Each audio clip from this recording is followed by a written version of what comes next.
La Vendée es una gesta heroica olvidada de los católicos que se levantaron en armas para defender el tesoro más grande que tenían en su vida, la fe católica. A raíz de la película Vencer o Morir, que narra la epopeya de Charette, uno de los líderes de la contrarrevolución de la Vendée, se desató una gran polémica. Los diarios de izquierda francesa como Liberación dijeron que es un engaño histórico, a pesar de que la filmación fue asesorada por varios historiadores reputados. La gloriosa gesta de la Vendée ha sido silenciada por la historiografía y la educación actual. Hasta el mismo Julio Verne, un autor de tanto renombre, publicó un libro que se llama El Conde de Chantelain, que se los recomiendo para leer, buenísimo. Y ha sido silenciada precisamente porque esta gesta muestra la maldad y la crueldad que fue la Revolución Francesa, cómo sus principios tan falsos como dogmáticos fueron impuestos de forma brutal y sanguinaria al pueblo, que era profundamente católico. Pero ¿qué fue la Vendée? ¿Y qué fue la Revolución Francesa? ¿Y quiénes fueron los villanos y quiénes los héroes, aparte de Charette? ¿Y qué enseñanza nos puede dejar para la situación del mundo de hoy de la Iglesia?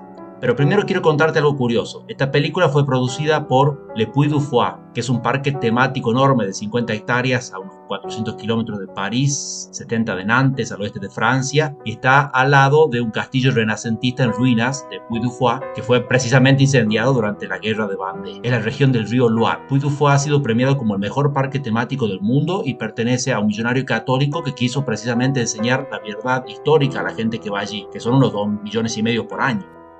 La Revolución Francesa es el segundo escalón de lo que llamamos la Revolución Mundial Anticristiana. El primero fue el protestantismo, que trató de sacar a la iglesia de la sociedad. Ahora van a tratar de sacar a Cristo de la sociedad, de las leyes, de la familia, proclamando los derechos del hombre, olvidándose de los deberes del hombre y de los deberes de Dios. Es el intento de poner al hombre en el lugar de Dios. Fue preparada por los así llamados filósofos, que realmente eran masones. Filósofo quiere decir amigo de la sabiduría. Bueno, estos no eran amigos de la sabiduría es Cristo. Eran simples enemigos de la iglesia. Así filmaba Voltaire. Decía destruida la infame y a su hija, que quería decir destruida la iglesia y a la compañía de Jesús, que era un brazo derecho que llevaba a Cristo a la cultura de todos los dirigentes particularmente, pero también de todo el pueblo. El primer paso fue suprimir a la compañía de Jesús. Luego ir sembrando todas estas ideas. Diderot con su enciclopedia, D'Alembert, Montesquieu, Weishaupt, que se iban reuniendo en estos clubes, salones y cafés de París, sembrando esta opinión pública, entre comillas, que eran todas estas ideas del iluminismo, que eran las ideas y principios de la masonería. Así fueron confundiendo a las masas con sus escritos, pero sobre todo a la clase dirigente, a toda la nobleza que veía con buenos ojos estas ideas revolucionarias y después pagaron caro. Precisamente perdieron la cabeza por eso, con la guillotina. El clero en esa época no era malo, pero sí mediocre,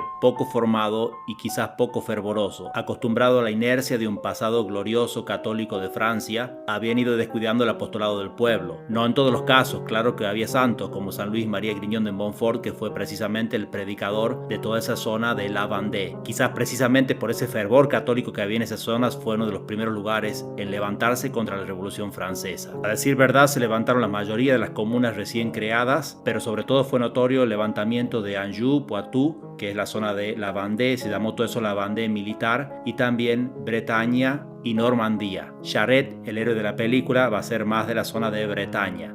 Se pone una fecha como de comienzo de la Revolución Francesa, el 14 de julio, con la toma de la Bastilla en París, más bien simbólica, porque solamente había 7 presos, así que fue totalmente inútil. Los jacobinos, que eran un club de masones que se reunían cerca de la iglesia de Saint-Jacob, empezaron a poner presión a través del pueblo y en las asambleas contra el rey, y el rey fue débil y fue cediendo poco a poco. Comenzó permitiendo la nacionalización de los bienes del clero católico, o sea, quitarle todas las propiedades, dejarlos en la calle, tenían que salir a buscar trabajo de maestros, algunos empezaron a ir a otros países, sobre todo a España, algunos a Inglaterra, pero también había persecución contra la iglesia católica allí. Y después vino lo crucial, el 12 de julio de 1790, la asamblea vota la constitución civil del clero. Era una separación formal con Roma, pasaron a ser iglesia del Estado controlada por los revolucionarios que eran anticatólicos. El 10 de marzo de 1791, Pío VI condena esa constitución civil del clero. Las causas más inmediatas inmediatas entonces del levantamiento de la Vendée, para llamar toda esa zona de una sola forma, son la llegada de los sacerdotes juramentados, que llegaron a ser el 40% de los sacerdotes franceses. Los refractarios eran los otros, el 60%, y casi todos los obispos se mantuvieron fieles, excepto Talleyrand y algunos otros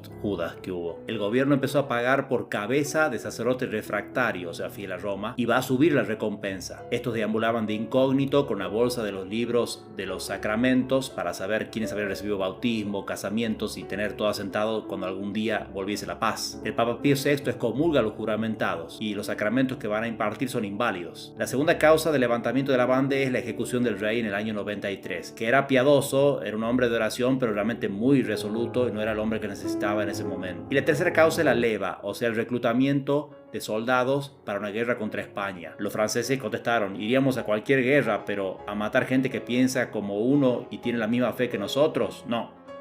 Fue el primer genocidio moderno. Algunas cifras más conservadoras hablan de 120.000 muertos en un año y medio, otros hablan hasta de 600.000 muertos. Tienen que ver cómo hacer para matar a tanta gente, así que empiezan a ser creativos en las soluciones que buscan, envenenando ríos, usando gases, fusilamientos, pero se les hacía muy caro, entonces finalmente deciden poner puestos de ahogamiento, 28 de ellos, el primero en Nantes, donde en un barco meten a 90 sacerdotes, los que sacaban manos se la cortaban y así los ahogan, ven que funcionan y van a pasar miles de personas ahí mismo en Nantes y en los otros lugares también ahogadas en masa. A veces con cañonazos se mataba mucho, se ponía en un edificio, generalmente una iglesia, y se cañoneaba ahí todo hasta que se derrumbaba todo y se los mataban los sobrevivientes a sable. Realmente una carnicería espantosa de la que no se habla. Se ha ocultado todo esto porque obviamente es mala propaganda para la Revolución Francesa. Se muestra verdaderamente lo que fue. En algunas guerras hay malos contra malos. En esta verdaderamente había un ejército de Cristo, el ejército católico, así se autoproclamaba, contra el ejército de la Revolución satánica, que era la Revolución Francesa. Y había villanos y héroes. Entre los villanos, algunos estaban allí obligados, otros eran un poco más profesional, como Hoche, que es el que da caza finalmente a Charette. Y había un tercer tipo que eran verdaderamente los sanguinarios que gozaban morbosamente de los asesinatos, como Carrier, famoso por incendiar todo lo que encontraba en su camino. 10.000 casas, matar el ganado, que no haya ningún ser viviente para que si alguien sobrevivía no pudiese alimentarse luego y moriría así. Y se calculaba que en 10 años eso no se iba a repoblar, y verdaderamente fue así. En una ocasión también se habla de que asaron en hornos de pan a 3.000 mujeres, perdón por las descripciones, pero usaban la grasa para aceitar los fusiles y la piel de los hombres para hacer pantalones y de las mujeres para hacer guantes. Todas las cosas que se escuchan después del nazismo se habían experimentado ya acá y a veces, en algunos casos, de una forma mucho peor.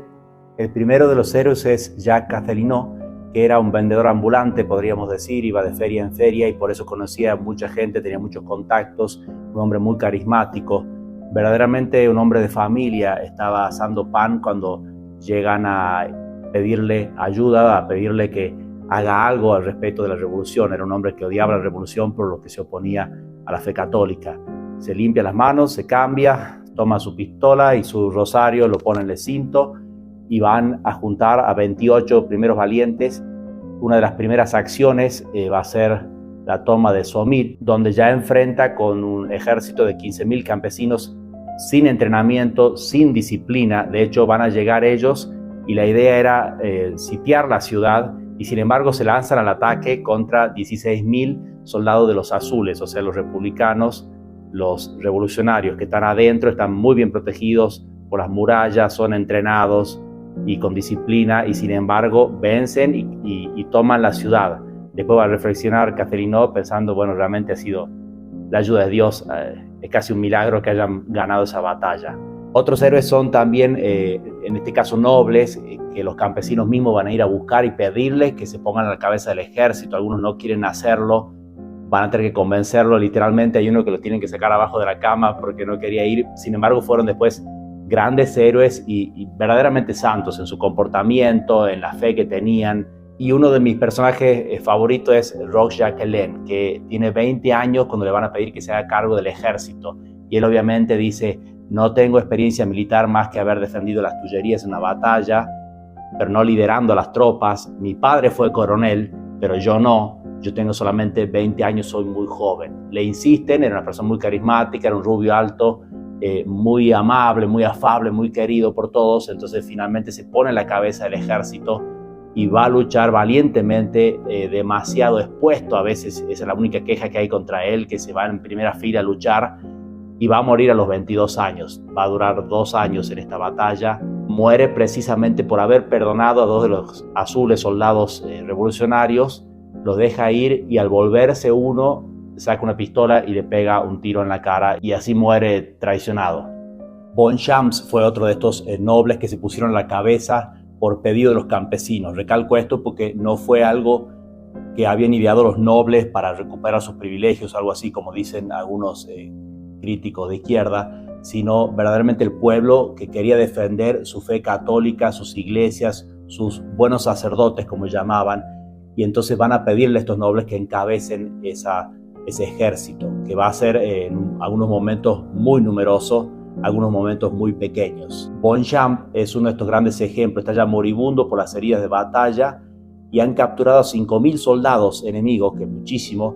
Quieren pasarlos a cuchillos a todos, la gente está muy enojada porque ya a ese momento han hecho muchos asesinatos, violaciones y todo tipo de desastre, y hay ya deseo de venganza en el pueblo. Y entonces él les dice a todos: nos vamos a poner primero de rodillas y vamos a rezar un Padre Nuestro. Cuando llega, perdona nuestras ofensas, como también nosotros perdonamos a los que nos ofenden, les dice: ¿y esos son ustedes, ese tipo de cristianos que no van a perdonar a los demás? Y los hizo recapacitar y verdaderamente perdonaron a estos 5.000 y les hicieron jurar que nunca más iban a luchar contra los bandianos, y sin embargo 4.900 de ellos volvieron a luchar y fueron crueles contra los bandianos. Charette es un caso más atípico.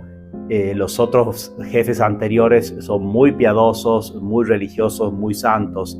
Él también a su manera. Era un hombre muy alegre, ciertamente, le gustaba mucho la fiesta, así que hacían bailes y cantaban antes de las batallas, hasta a veces se pasaban la noche bailando y al día siguiente iban a la batalla y vencían. Estuvo a cargo de una tropa que variaba mucho, a veces podrían ser 150.000 soldados, otros momentos 20 soldados, porque como no había disciplina y eran todos voluntarios y aparecían para la batalla, tenía que luchar con lo que había. Fue un gran líder en ese sentido y a veces tuvo que hacer guerra de guerrillas, porque realmente con pocos soldados no podía hacer mucho.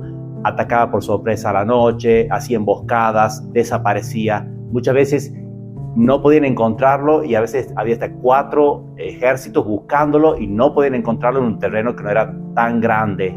Fue finalmente capturado, de eso se trata esta película, y va a morir realmente de una forma muy, muy buena. No es spoiler, todos los jefes bandianos murieron, fueron asesinados, matados en batalla. En el caso de Charette, quiso confesarse antes y lo hizo, pero con uno de los sacerdotes juramentados. Estuvo 2 horas confesándose, poniendo su alma en paz con Dios, pero quería también recibir la absolución de un sacerdote refractario, uno fiel a la iglesia, a Cristo.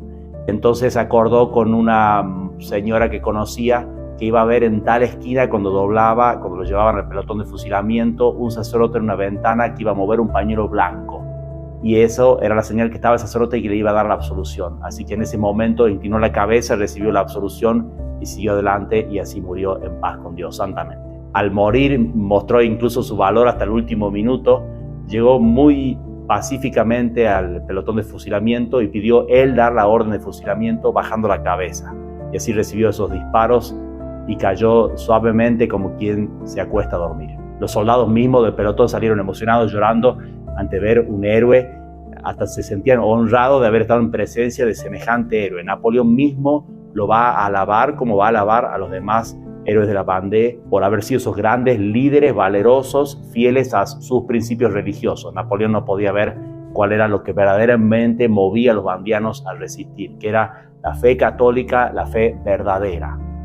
¿Qué nos deja como enseñanza la Vendée? Estamos en un mundo hostil a la fe católica, a la verdadera iglesia de Cristo.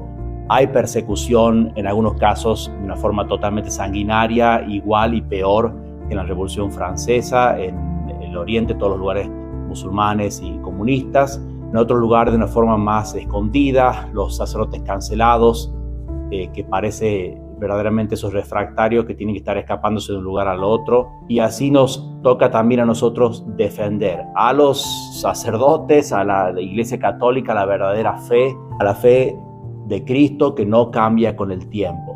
Hay que formarse, hay que evangelizar, esa es nuestra herramienta, hay que luchar con las herramientas de Cristo, sobre todo la oración, el apostolado, el sacrificio, lo que el Señor nos dio para vencer luchando bajo el estandarte de Cristo Rey.